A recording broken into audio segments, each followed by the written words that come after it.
أشهد أن محمدا رسول الله أشهد أن محمدا رسول الله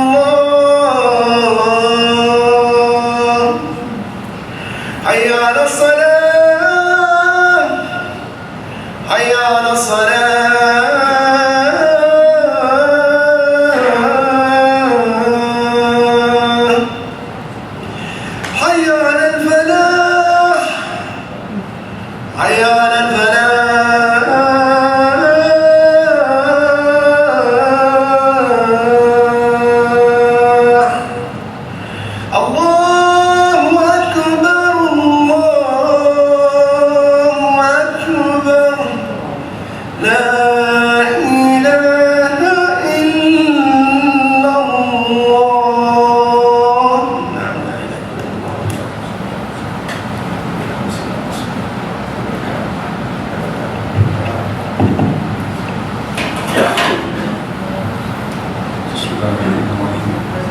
إن الحمد لله نحمده ونستعينه ونستغفره ونعوذ بالله من شرور أنفسنا ومن سيئات أعمالنا من يهد الله فلا مضل له ومن يضلل فلا هادي له وأشهد أن لا إله إلا الله وحده لا شريك له وأشهد أن محمدا عبده ورسوله يا أيها الذين آمنوا اتقوا الله حق تقاته ولا تموتن إلا وأنتم مسلمون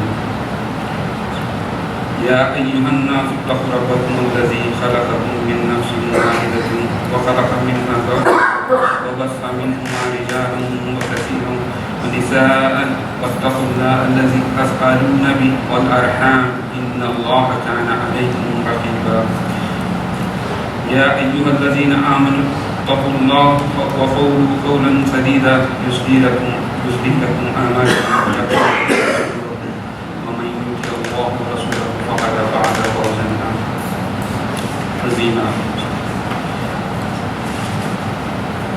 أما بعد إن أصدق الحديث كتاب الله وأحسن الهدي هدي محمد وشر الأمور محدثاتها وكل محدثات بدعة وكل بدعة ضلالة. Today, inshallah, I'll be talking about one of the major incidents which happened during the lifetime of Rasulullah, especially in Medina.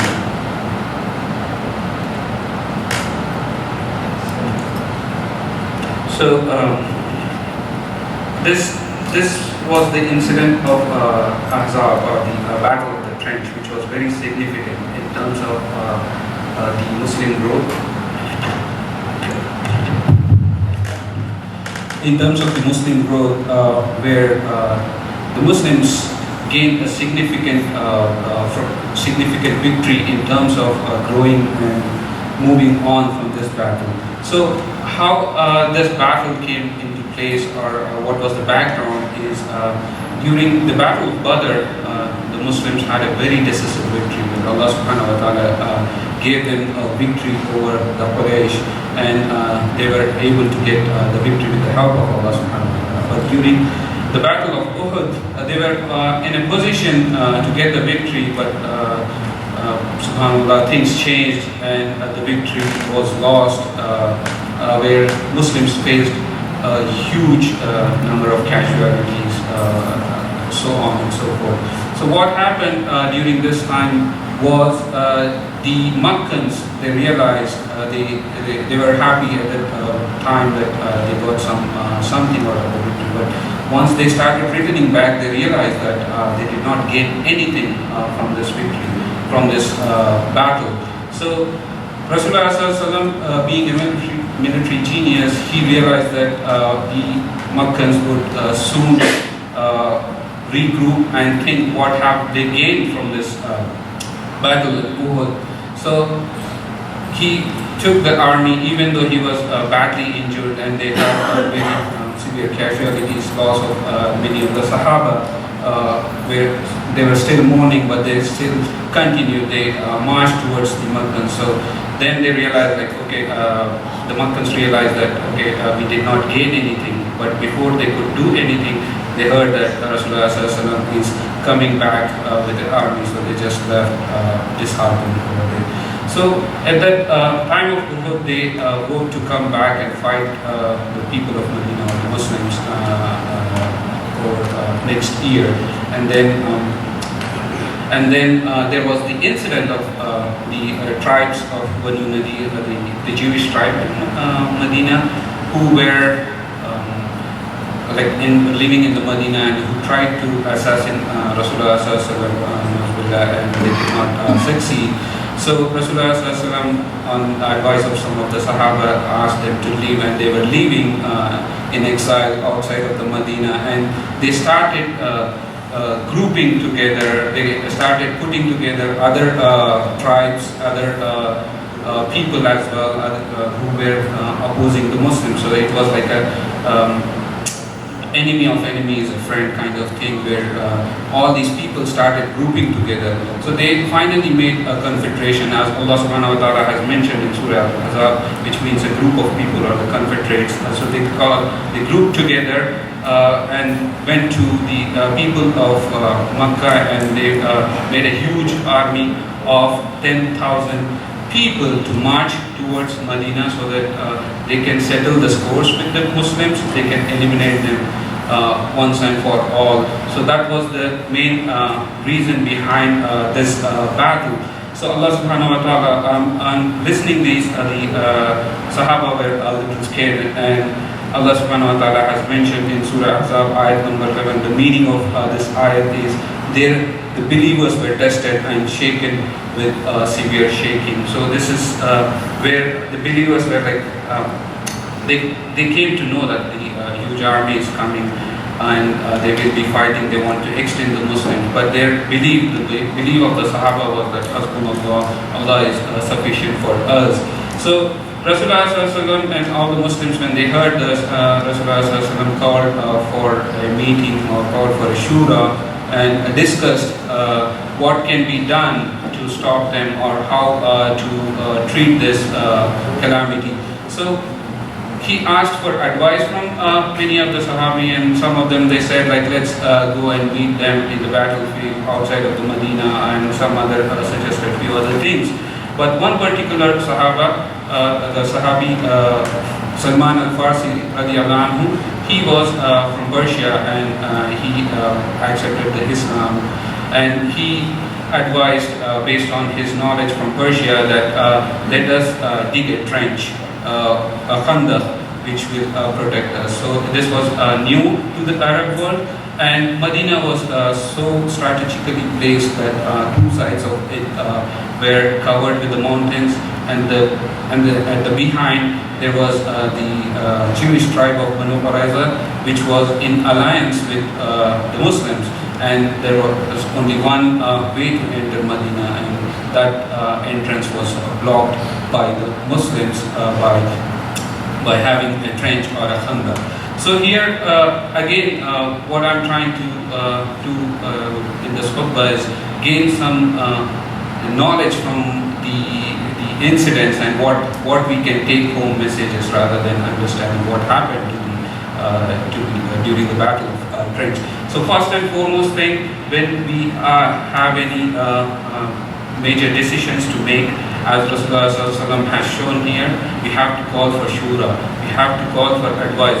And Rasulullah, being a Nabi, being the ruler of the Muslims, being the top head, he could have taken the decision, but he called for the shura, the advice, and he asked for the advice from the people. So we have to implement these in our life. Whatever decisions we are making, even simple family matters, or in our businesses or anything, we have to make counsel, we have to take advice from our family members, our colleagues, and try to move on. And this should be to please Allah subhanahu wa ta'ala. And then there is the story of Salman al-Farsi radiallahu anhu. He was Zoroastrian from Persia. He was in search of truth. So even though he was in a good position in his land, he moved, he became a Christian. He became a Christian to search for the good, search for the truth. And then he learned from Christianity that there is a Nabi who has come up, and he came to Medina and he accepted Islam. Before accepting Islam, he tested, he he had some doubts which he proved by doing some things, by giving sadaqah or by giving hadiyah to Rasulullah, and then he accepted Islam. So again, his life is also a teaching for us. So in today's world, especially when we have access to so much things, so much of knowledge which might be on the correct path or on the wrong path through internet and all those areas. So we have to make the best judgment. What is truth? What is Allah subhanahu wa ta'ala telling us? So many of the times, especially from back home, other parts, Asian parts, we take things for granted, and Nauzubillah, people just present it as part of Islam, part of Deen. So we have to correct it and accept based on what Allah subhanahu wa ta'ala has given, rather than on its face value. So moving on from these, the discussion which Rasulullah sallallahu alaihi wasallam had, he accepted the advice of Salman al-Farsi radiallahu anhu, and they started digging the trench, the Khandaq, and when they were digging the trench, even Rasulullah sallallahu alaihi wasallam, again being the rule, being the head of the state, being the Nabi, he also participated. So this again teaches us, like, no work is small or big, and as even though we are in a decision-making position, we have to get involved and we have to be on par with all our colleagues. So during that time, an incident happened. There are different narrations, but the overall meaning of these narrations is the same. So Jabir radiallahu anhu, some of the narrations say that he saw Rasulullah sallallahu alaihi wasallam tied with a stone on his stomach, whereas some other narrations say that Jabir radiallahu anhu saw on Rasulullah sallallahu alaihi wasallam's face hungerness. So whatever those narrations are, what Jabir radiallahu anhu did was he went back home and he asked his wife, do we have something to cook? So she said, like, we have a small lamb and some flour so that we can make the bread. So on that, Jabir radiallahu anhu came back to Rasulullah sallallahu alaihi wasallam and said to Rasulullah sallallahu alaihi wasallam in a slowly that, oh Rasulullah sallallahu alaihi wasallam, I want to invite you for food, to have food with us. You can come with one or two of the Sahaba. So Rasulullah sallallahu alaihi wasallam heard that, listened to us, and he just stood up and said, like, oh people of Khandaq, Jabir is inviting you to a feast, to food. So look at the condition of Jabir radiallahu anhu and how he might have reacted. If there is only a small lamb, a little bit of flour to feed only few people, 2 or 3 people, but Rasulullah sallallahu alaihi wasallam is inviting the entire people of the Khandaq. But they were the Sahaba, they had a firm yaqeen in Allah subhanahu wa ta'ala. They believed in Rasulullah sallallahu alaihi wasallam. So Rasulullah sallallahu alaihi wasallam also said, like, don't take out the meat from the stove, I'll come and serve. And Rasulullah sallallahu alaihi wasallam went and served. He prayed on the food to increase it in Allah subhanahu wa ta'ala, that he accepted his dua, and this food was sufficient, was enough for everyone to eat from it. So this was one of the small incidents, but what this also teaches us, the yaqeen we should have in Allah subhanahu wa ta'ala, and the prayers we should have in Allah subhanahu wa ta'ala. As Allah subhanahu wa ta'ala has said in Surah Ibrahim, the meaning of this ayah is, if you are grateful, I will surely increase you. لَإِن شَكَرْتُمْ لَإِزَّدَّكُمْ. So the meaning is, again, like, if you are grateful, I will surely increase you in favor. And Allah subhanahu wa ta'ala has shown by this incident, and if we look into our lives, there might be incidents where we have down and earth, but Allah subhanahu wa ta'ala has again given us from nowhere, as Allah subhanahu wa ta'ala has said that if you have yaqeen, if you have belief, Allah is sufficient for you. As in Surah Al-Talaq, the meaning of, again, this ayat number 3 is, and will provide for him from where he does not accept. And Allah subhanahu wa ta'ala continues in the ayat, وَمَنْ يَتَوَكَّلْ عَلَى اللَّهِ فَهُمْ حَسْبُهُ. And whoever relies upon Allah, then he is sufficient for him. So definitely this incident also shows that the food was sufficient, and they believed that in Allah subhanahu wa ta'ala, as this ayat says, it has provided from where they did not accept. And if we look into our lives, there are times when we are down and out, we are expecting something or we do not have anything, suddenly the help comes. And this is from Allah subhanahu wa ta'ala. This is definitely like some people come and like, okay, maybe you're facing this problem or this, you have loaned some money to someone and they just return it when you are in dire need. So these are the incidents which Allah subhanahu wa ta'ala is talking, these type of things. But what we have to understand is that we should have firm yaqeen, believe in Allah subhanahu wa ta'ala, that the sustenance, that everything, Allah is the doer. We have to just believe in that and move forward from that. So it so happened after this incident, when Rasulullah was when the Sahaba was digging the trench, they faced a huge rock in the trench, and then again they started discussing how to overcome it. Some of the Sahaba said like let's go around, and some others said like let's talk to Rasulullah and take his advice. So Rasulullah came in, he pitched in, and he took the instrument, whatever it was, and he started banging on this big huge rock. So he said Bismillah and started banging, and with the first bang, 1/3 of the rock was broken, and Rasulullah said Allahu Akbar. With the takbir he said, Allah has given me the keys of Syria, Asham. And then he again banged it again the second time, and the next 1/3 of the rock was broken, and again Rasulullah said, Allah subhanahu wa ta'ala has given me the keys of Persia, and I can see the white pillars of Tasman.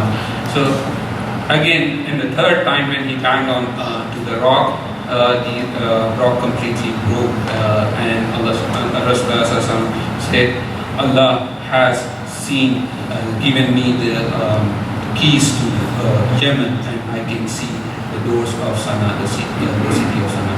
And now what we have to see the condition of the iman of the Sahaba here, what we can learn from it. So the Sahaba, they are trying to save their lives, save themselves, and here it is Rasulullah banging on the rocks, and he's telling that we are going to conquer Yemen, we are going to conquer Syria, we are going to conquer Persia, which was a superpower at that time. There are only 700 odd people. Even the entire population of Medina was not equal to the Confederates, the army of 10,000. It was only around 3,000 or something, including the old people, the children, the women. But still Rasulullah is telling them that we will have these superpowers under our control. What the Sahaba had was believe in Allah subhanahu wa ta'ala, believe in Rasulullah. So these are the Sahaba who has accepted Islam and has stayed with them for a while, and they understood the importance. But there were Sahabi who accepted Islam and they believed in Rasulullah's words immediately after accepting Islam. That's a famous story of Suraha bin Malik radiallahu anhu, when he was chasing Rasulullah, and after that Rasulullah gave a bashara, the prophecy, that you will one day wear the jewelry of Kisra, the superpower of that time, and he believed in it. So this was the yaqeen and the belief, and this is our duty to have yaqeen and believe in Allah subhanahu wa ta'ala, as Allah has commanded in Surah Al-Araf, فَآمِنُوا بِاللَّهِ وَرَسُولِهِ النَّبِيِّ الْأُمِّيِّ.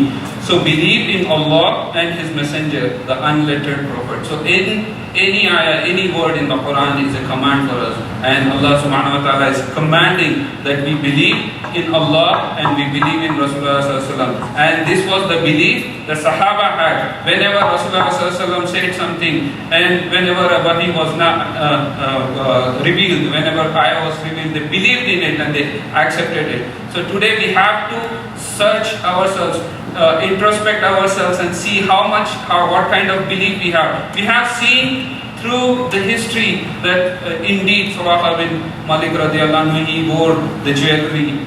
Indeed, Allah subhanahu wa ta'ala has given the keys to Syria. The first thing, as Rasulullah sallallahu alaihi wasallam mentioned in this incident, the first major power to be captured was Sham during the Khilafah of Umar radiallahu anhu, then followed by Persia and then followed by Yemen. We have seen these prophecies come true, but still, na'udzubillah, we have our doubts in our mind. May Allah make those doubts clear and make us among those steadfast Muslims who accept the iman, who accept the words of Allah subhanahu wa ta'ala and the teachings of Rasulullah sallallahu alaihi wasallam on this face value.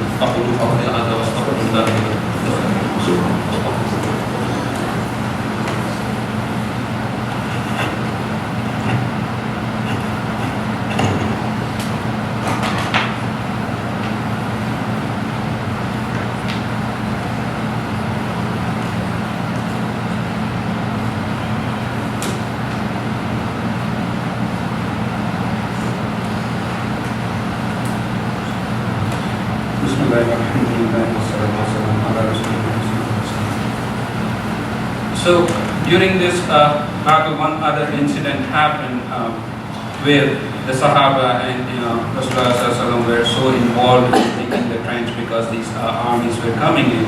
They missed the Salah, and one of the narrations says like Umar radiallahu anhu came and said like woe on to these Makkans that we have missed the Salah and so on. So what we have as Muslims gained from this incident is when Rasulullah sallallahu alaihi wasallam missed the Salah, he prayed a Qaza Salah in a manner which is like a very beneficial thing for all the entire Muslim world, for the generations to come.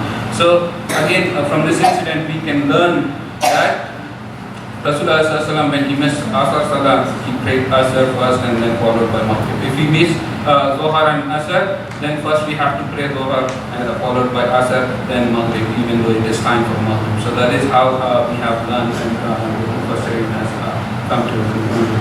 And even though at that time it looked like a very big thing for for Sahaba like Umar radiallahu anhu, but it is the hikmah of Allah subhanahu wa ta'ala. We have Allah subhanahu wa ta'ala stores something which we can never expect, and this is what we have gained from it.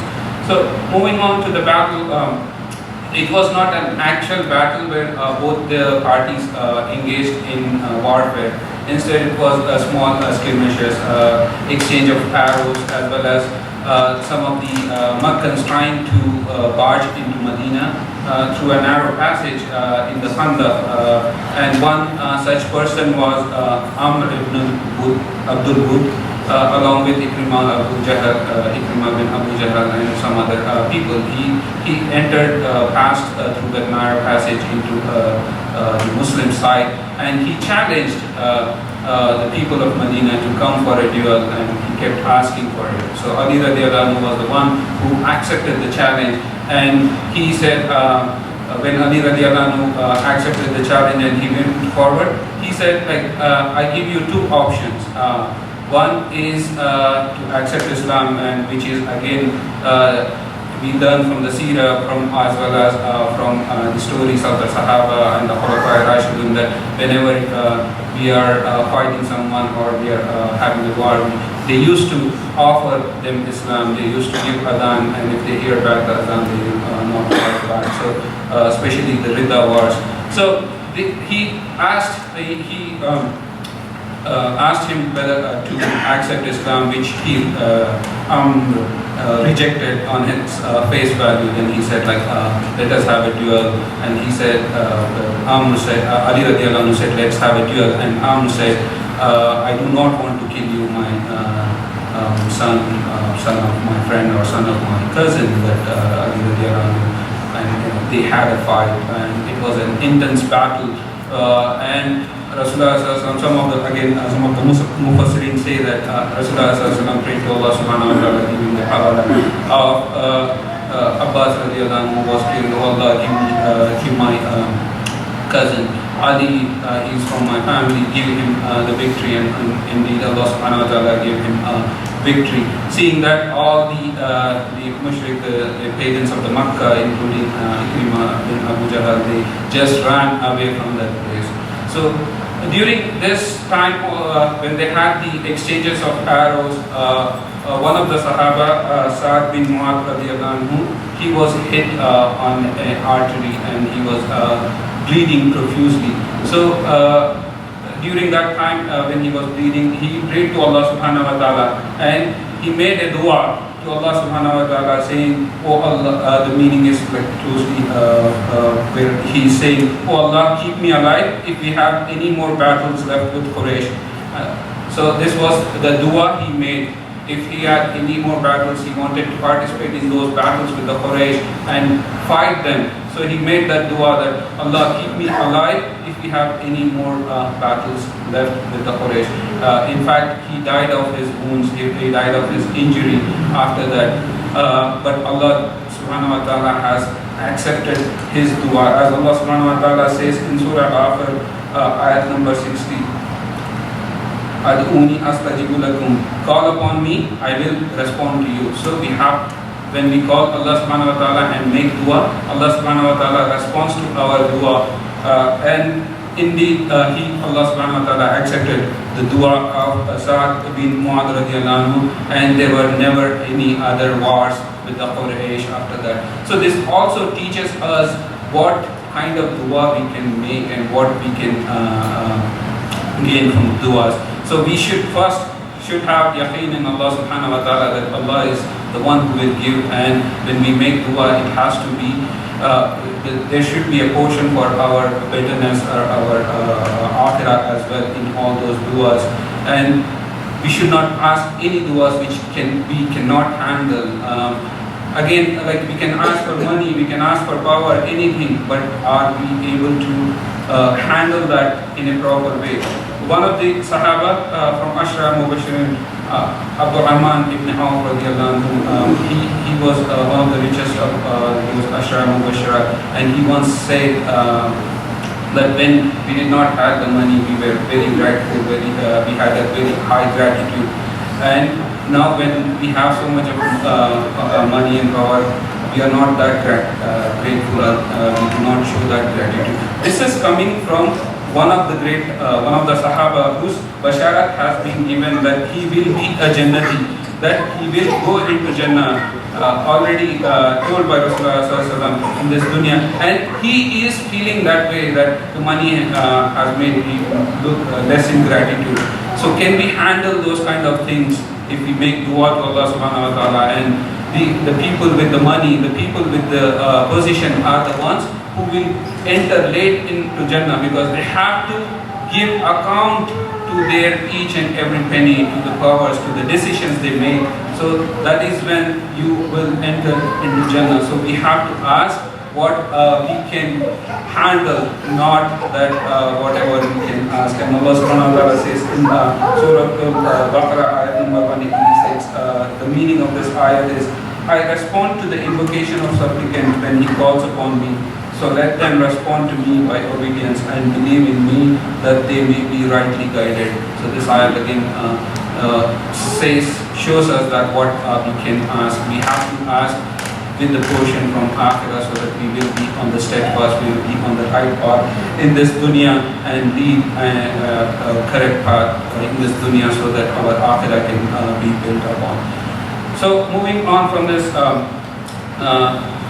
during that battle, one of the newly convert Muslims, who was a Jew from the sub-tribe of Ghatafan, which is again a big tribe of the Jews over that time, Nu'aym bin Masud radiallahu anhu, he played a critical role where he created confusion between the Confederates and the Banu Qurayza. The Qurayza, who were the allies with the Muslims, they were breaking their alliance. They were trying to attack from behind, which would have left the Muslims with like no option but to just engage into the battle, which would have been very devastating. So on getting that, he created confusion, and he did not reveal his Muslim identity to the Jewish tribe, and created that confusion among them, so that they get that confusion. And after that,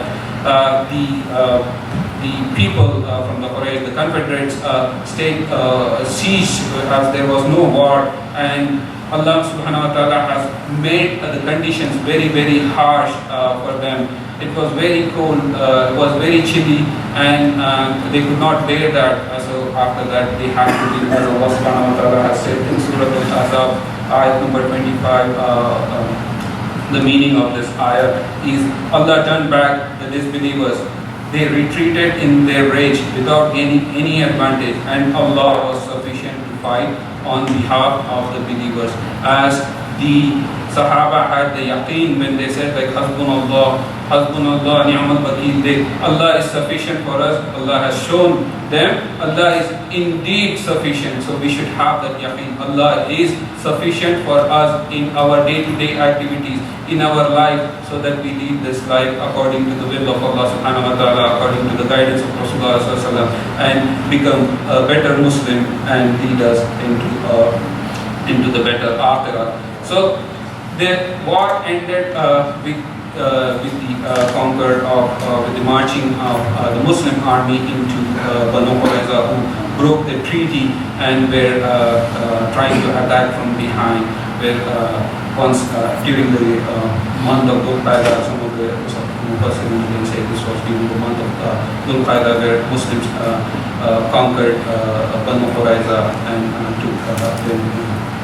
So again, one other thing, as this is the month of Dhul Qa'dah, Allah subhanahu wa ta'ala has said in Surah At-Tawbah, ayat number 36, there are 12 months, and indeed there are 4 months which are significant, which are important, and Dhul Qa'dah is one of the months. And during this month, there are few narrations which says Rasulullah sallallahu alaihi wasallam used to fast more, used to indulge more in the prayers and in the zikr. So let us take this opportunity of this month and get close to Allah subhanahu wa ta'ala and follow the footsteps of Rasulullah sallallahu alaihi wasallam.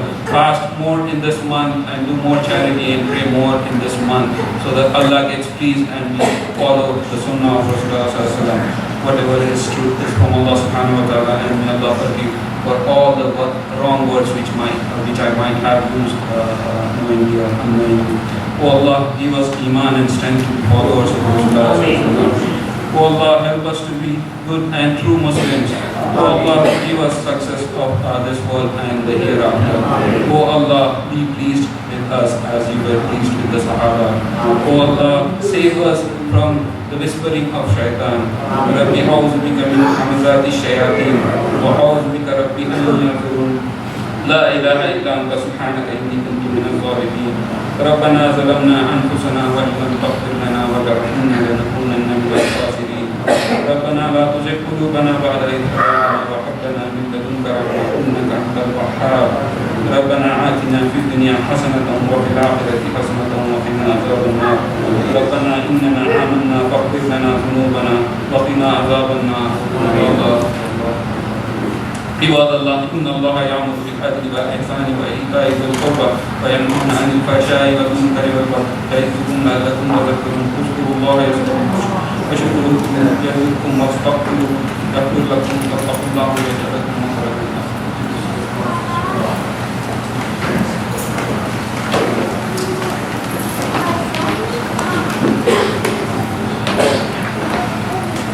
الله أكبر الله أكبر أشهد أن لا إله إلا الله أشهد أن محمدا رسول الله حي على الصلاة حي على الفلاح قد قامت الصلاة قد قامت الصلاة الله أكبر الله أكبر لا إله إلا الله.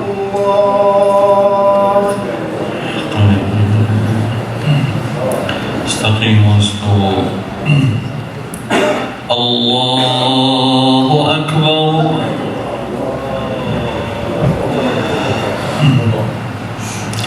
الحمد لله رب العالمين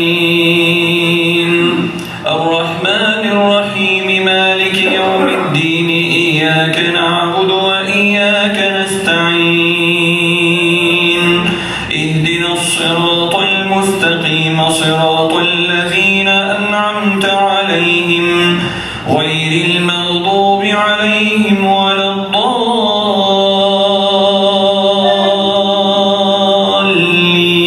الضالين آمين. يا أيها الذين آمنوا اذكروا نعمة الله عليكم إذ جاءتكم جنود فأرسلنا عليهم ريحا وجنودا لم تروها وكان الله بما تعملون بصيرا إذ جاءوكم من فوقكم ومن أسفل منكم وإذ زاغت الأبصار وبلغت القلوب الحناجر وتظنون بالله الظنونا هنالك ابتلي المؤمنون وزلزلوا زلزالا شديدا وإذ يقول المنافقون والذين في قلوبهم مرض ما وعدنا الله ورسوله إلا غرورا وإذ قالت طائفة منهم يا أهل يثرب لا مقام لكم فارجعوا ويستأذن فريق منهم النبي يقولون إن بيوتنا عورة وما هي بعورة إن يريدون إلا فرارا ولو دخلت عليهم من أقطارها ثم سئلوا الفتنة لآتوها وما تلبثوا بها إلا يسيرا ولقد كانوا